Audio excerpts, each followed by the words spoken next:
Greetings, I'm Shad, and welcome to my review of Skyhold, the castle from the video game Dragon Age Inquisition. Now, Skyhold is one of the very best castles I have ever seen depicted in either video games, TV shows, or movies. And video games are wonderful in the sense that we can get a much closer look at the design of the castle, whereas in TV shows and movies we're restricted by, one, their budgets, and also we can only see however much of the castle they choose to show us, whereas in video games we can take a very close look. Yet as good as Skyhold is, it is still far from perfect, and I'm going to share with you the good and the bad about its design, how realistic, how functional, and where appropriate, how impractical it is. I'll begin with the good, and one of the most awesome things about this castle is its position. What an impressive, amazing, impenetrable, dominating position.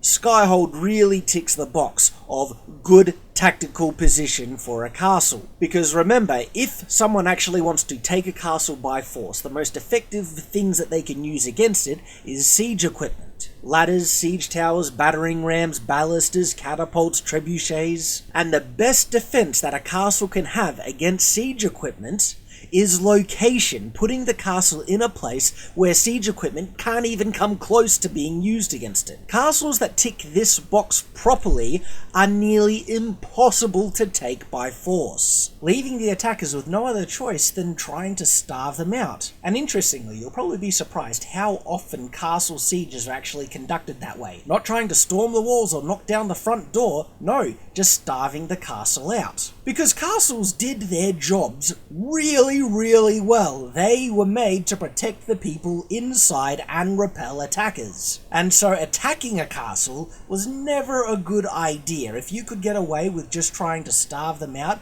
and get them to surrender the castle without a fight, well, that's the option you would take. The problem is starving a castle out takes time. And during that time, the people in the castles aren't going to do nothing because guess what? They control the doors. They can open and close the doors whenever they want, which means at night time and other things like that, those people that were locked inside the castle can constantly send out skirmishes against the attackers. Because they can open the gates, send out a skirmish, and that skirmishing force can run back to the safety of the castle, doors shut behind them, and those assaulting the castle, well, they can try and stop these kind of things, but that means getting closer to the castle within arrow fire and then getting hit. So yes, taking a castle can be a very difficult and complex thing, especially when a castle is built in such a way that it's basically impossible to take it by force. If you've seen my review on Whiterun from the video game Skyrim, you will have heard me rave about Corfe Castle. Well, there are some other castles that also tick this box really well. Hochostovitz Castle from Austria is a perfect example of this. Also, have a look at Castello di Salorno. I mean, my goodness. What an amazing historical comparison to Skyhold. Just look at this. And again, that is Castello di Salorno, or Castle of Salorno, of Italy. Amazing. So yes, there very much are real historical castles on as impressive locations as we see Skyhold. So good luck trying to take castles like this. In extension to Skyhold's beautiful position is its access. One single bridge, which would just be an absolute death trap for any enemy trying to assault the castle on it. And on top of that, going to kind of the next thing that Skyhold does really well is its gatehouse. Skyhold does something that so many video games, movies, TV shows miss in castle design. It has a proper gatehouse. How awesome is this? The main gate sits within and behind two side flanking battlement platforms, which means if the enemy ever tries to take out that portcullis, they're going to be pummeled on either side by these two side battlements. It also has two portcullises, proper drawbridge. It is beautiful, but it isn't perfect. You see, what we have inside the gatehouse here are two raised platforms, obviously where defenders can stand upon and fire down on people or any type of enemy that are able to breach the first outer gate. And that's really good, but it's too open. There should actually be walls protecting anyone who would be standing on these ledges, and they should be shooting through arrow slits. They shouldn't just be out in the open here, because it's too easy for the enemy to fire back. And now I am nitpicking here, and I will nitpick, because that's what I do. Other good things about this gatehouse? Well, it looks like it does have kind of a murder hole. We look up and we see, it's a grate kind of thing, and I would call that a murder hole. Definitely, does the job. So it has murder holes. Awesome! And then it has something that I don't think is actually historical, yet I can't fault too much. And what it is, well, it looks to be a false floor, or a death trap gate, or something like that. It really looks like this grate that people are walking upon is supposed to open, and so if any enemy breaches the outer gatehouse, they would get trapped in the gatehouse because of the secondary portcullis, and then if this false floor can just open and drop people down, well, yeah, this is a very, very effective defensive element, but I'm not sure how practical it is. And my concerns with it might also explain why I've never seen this kind of defensive feature on any real historical castle. And that is, I don't know how secure it would be, okay? You have a lot of people moving in and out of this gatehouse, and I'm just not sure how much weight this false floor could handle. Big wagons, horses, and other things like that. And the last thing you would want is for this false floor accidentally opening on people that you don't want to kill. It just seems a little too insecure and unsafe. But if they engineered a way for it to work perfectly, well then yeah, I can give it points for this. It would work really well. So the gatehouse gets a very, very big tick. Next up is Skyhold's overall design. It is mostly good, meaning that it mostly follows proper castle design convention. A big outer defensive wall interspersed with towers, proper gatehouse, central keep. These are all proper design elements, but there are also a lot of problems with its overall design that I'll get to when I'm listing the things that Skyhold gets wrong. The next thing that I absolutely love about Skyhold in Dragon Age Origins is that so much of it is accessible. Most video game castles have their internal structure inaccessible, and when you go in, you just kind of go into one room. I've never liked that, and always found it quite annoying, and so of course when I come across Skyhold and find that most of the castle is accessible, I just love it. It is so immersive. It is beautiful. It really gives the feel that this is an actual castle. It's a proper structure. It is so awesome, and I would love it if more video games would do this. Of course, Skyhold isn't 100% perfect in this. There are actually a lot of areas that are inaccessible. For instance, the two lower ramparts areas on the outer gatehouse. These are beautiful areas that would be great defensible places to stand upon, but you can't get them at all. In fact, there doesn't look to be any doors at all that show access to these battlements. There's also the fact that a lot of the towers and walls and some other areas around the castle should actually have rooms in them, but don't have them at all. And I'll get to that when I'm pointing out the things in Skyhold that aren't done right.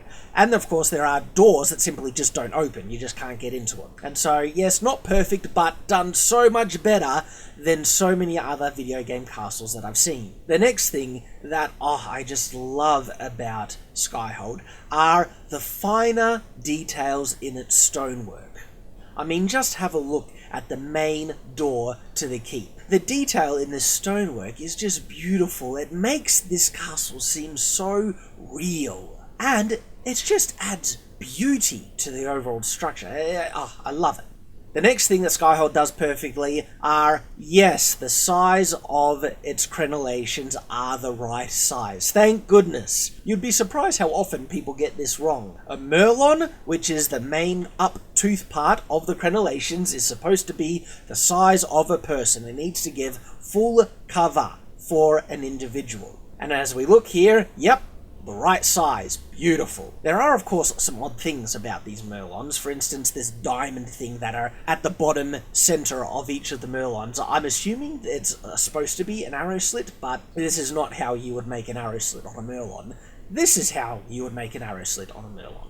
The ones that are on Skyhold are so small that they provide no range of fire for an archer at all. It's only a one funneled direction, which would make it quite useless. The next thing that I just love about this castle is that it has an internal garden. Not all castles had the room to have this, but when they did, it was a very big kind of nice feature of a castle. It's beautiful, I love it. So yes, Skyhold gets many things right, which I love.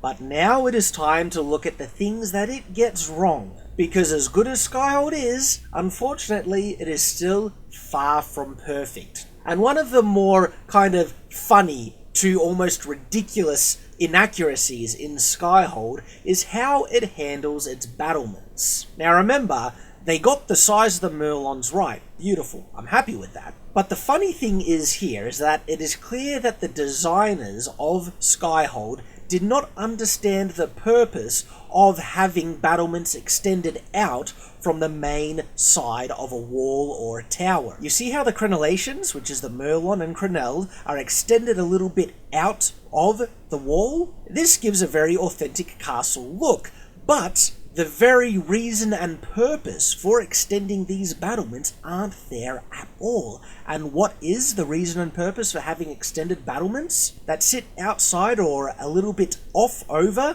the main rampart? Well, it's matriculations. The whole purpose of moving the battlements off the ramparts is to move them off enough to actually make holes in between the battlements and the rampart. Holes large enough to throw down rocks or to shoot arrows on anyone trying to assail the walls. This is what they're supposed to look like. Without matriculations, there is no functional purpose at all for having battlements the way we see them on Skyhold. It's absolutely pointless. The only thing it's there for is for looks, aesthetics. And of course, that's clearly what the game designers are wanting. This is supposed to look like a castle, and they think, well, castles have this look. Extended battlements, wider portions on the uppermost part, without actually realizing the functional reason and purpose why that was actually done on real castles. So when I look at it, yeah, it kind of makes me giggle a bit that, well, they've missed it, okay? They obviously don't understand the reason why castles had this in their design. And without matriculations, these castle walls and towers should actually look like this, just straight up and flat. And indeed, because Skyhold is on such a powerful position, there's actually very little reason or purpose to have matriculations, because no one could get that close to the walls that you would need a matriculation to be able to fire down on someone. The next part which Skyhold gets wrong is the matter of the accessibility. Now, I have praised the fact that so much of Skyhold is accessible, but that doesn't mean all of it is. No, like a lot of parts of Skyhold, of course, are inaccessible, and yes, that is obviously unrealistic. In a real castle, every room, of course, would be accessible. But it goes an additional step, and this is mainly due to game design, and it is this. There are many parts in Skyhold that should logically have rooms, for instance on the towers. These towers have one or two rooms, but not nearly as many rooms as they should. There should be levels all the way down to ground level, but the rooms on these towers are only in line with the wall and maybe one room up. And it shows no rooms lower down. Now, of course, these towers could be pure stone lower down, but then that would be a missed opportunity. If there's an opportunity to have another room in a castle that could be used for anything, storage, a guest room, or whatever, and it wouldn't be detrimental to its defense, why wouldn't you do that? So, of course, in castle design, they take advantage of these spaces. The other weird thing on this subject is that most of the tower roofs are inaccessible. In fact, only one tower on all the towers of Skyhold can you actually get to the roof of. All the other ones, no, completely inaccessible, very unrealistic, and I'm not sure how difficult it would have been in modelling this castle to have, access to all the roofs. Maybe they didn't do it because, yes, there's no functional purpose in the game itself to be able to get access to the roof, so why bother putting it in? But it just makes it unrealistic as a result. The next part I want to talk about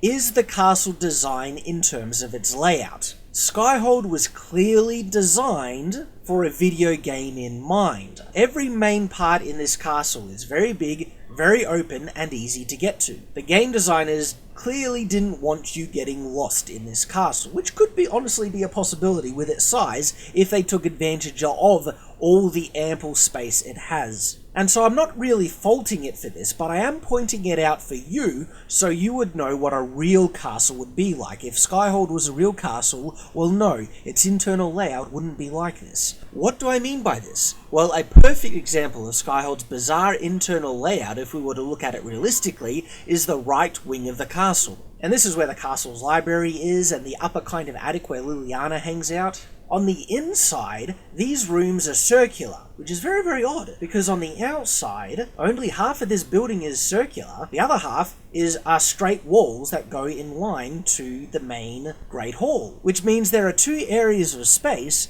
that are completely ignored, like they don't even exist internally. Have you ever noticed that? It's very odd. The rooms of this part of the castle should actually conform to this shape.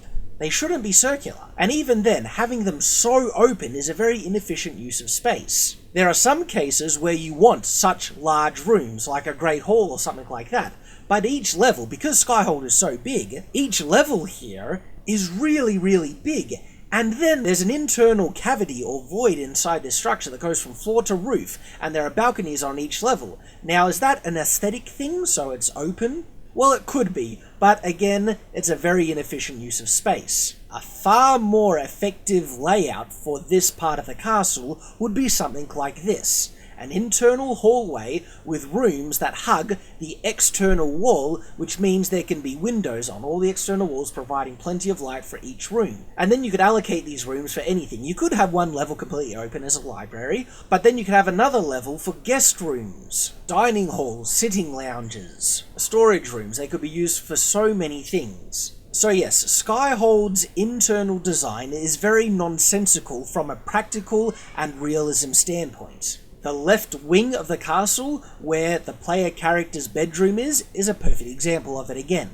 I don't need to go into this in as much as detail as I have with the other wings of the castle, because we can just see this side tower could have many more floors than what it actually does. So, now that we have had a very close look at the internal layout, yes, we can establish that its use of space is very inefficient and unrealistic. Another thing that seems on the verge of being incorrect or odd is the thickness of the walls. In some areas, that's perfect. They are at least 1 meter to 2 meters thick, and you see that in the access ways from the Great Hall to the other rooms. You actually have to go through a small hallway just to move through the thickness of the side walls, which is beautiful. I love it. Perfect. But when we get to some other walls, like where the windows are, well, the windows are designed perfectly in the sense that you would have to have this kind of alcove which cuts out a bit of the wall to get in where the windows are, but it shows that the wall isn't really that thick. For a tower like this, the external wall should at least be 1 meter thick, if not more. And it's hard for me to gauge exactly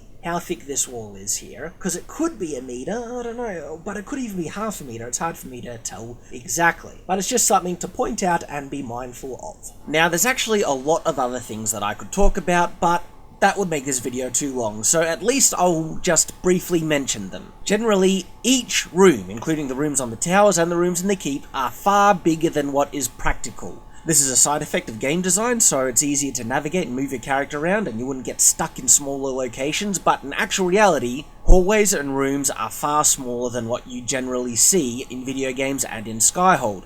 Another thing, torches. Torches are everywhere, and torches were never used to actually light the internal rooms of castles or any medieval structures. Candles were. The fact that there's a stone floor on the tower roofs, and the only way you can do that is by having it vaulted underneath, and when you look underneath it actually shows timber. The fact that they have cast iron ovens in their kitchen, which according to my understanding didn't even exist in a medieval period. This is what a medieval oven looked like. The tread width on the stairs are way too big, and if I kept looking, I'm sure I could find more problems. But instead, I just wanted to point out to you what the larger problems are with this castle's design. And there you go. This was a big one, but Skyhold is a big castle. This has been my realism and practicality review of Skyhold. Thank you very much for watching. I hope to see you again, and until then, farewell.